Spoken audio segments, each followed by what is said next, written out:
As you know, I had made a video on chess opening tricks that exist in the Tennyson Gambit. That video got more than 2 million views on YouTube. That was a short video, so I was not able to cover all the different lines and variations. I was recently going through all the comments and realized there were a lot of common questions. So in this video, I will go through the Tennyson Gambit in detail, and along the way, I will try to answer all your questions. Plus, I will also show you all the different opening moves, tricks, ideas and strategies that you can use to win more games. So stay tuned till the end and keep watching Chess Talk.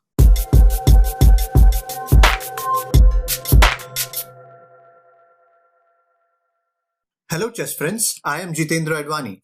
If this is your first time on this channel and you want to learn some cool chess tricks and become a better chess player, then start now by subscribing and clicking the bell so you don't miss any of my videos. Before we begin, I would strongly recommend that you try these opening tricks only on players rated below 1800. Plus, there are high chances that your opponent will fall for these traps when he does not have much time to think. So you should play these tricks mostly in quick games like the Blitz and the Bullets. Okay, so let's start with the king's pawn opening, pawn to e4. Black responds with the Scandinavian defense, pawn to d5. Now as white, you will play this surprising move, knight to f3. Now here, there were a lot of comments from our viewers that this opening does not happen. Our opponent generally plays pawn to e5 and very rarely someone plays pawn to d5. Well, let me show you another way in which you can get to this position. Let's start with the move knight f3. This invites black to play the move pawn to d5, which enables you to play e4 and set up the gambit. From here, the most natural move from black would be to capture this pawn. And then, as you know, we will play knight g5 attacking this pawn. Now, if black tries to hang on to this pawn, then he has many options. He can play bishop to f5, or queen to d5, or even pawn to e5. I will show you tricks in all these lines, but first let's see the most common and sensible reply from black, that is knight to f6. To this, we will play pawn to d3. Black wants to get rid of this awkwardly placed pawn, so he captures and then we recapture with our bishop. In this position, I had shown you that black plays pawn to h6. There were some comments saying that this is a very bad move and this won't happen in real games. Well, I can guarantee you that you will see this in every second game. I will tell you why.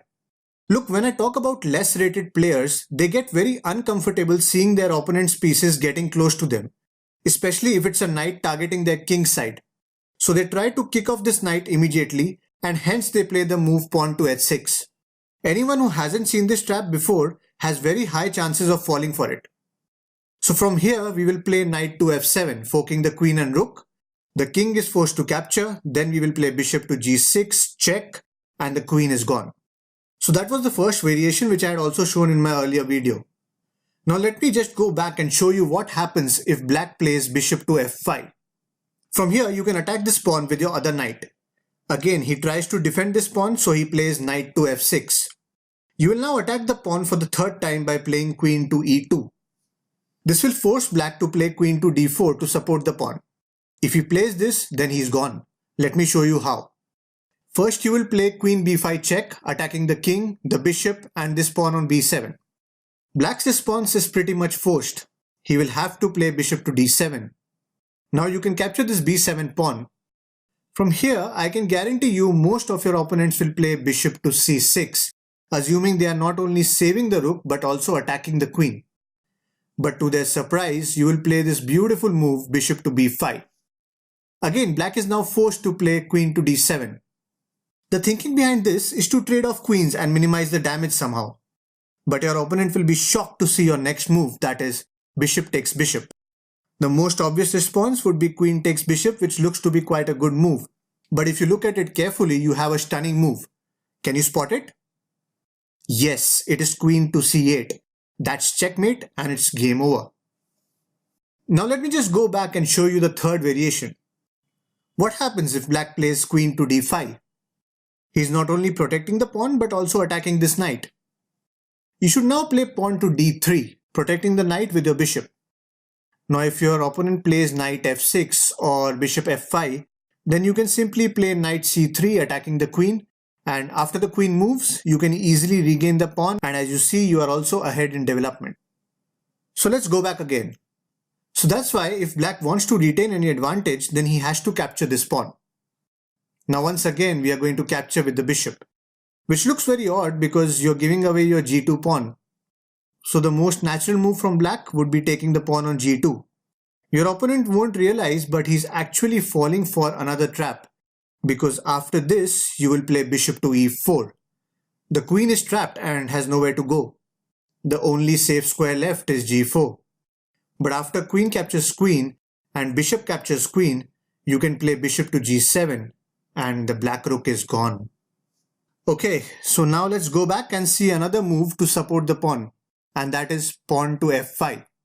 I would say this is the worst possible move, and you can take advantage of it by simply playing bishop to c4 and attacking the weakest square of f7. Here black is left with no options, so he will have to play knight h6 to support this square. After this, I would play pawn to d3. If black wants to keep the material advantage, then he will have to capture the pawn.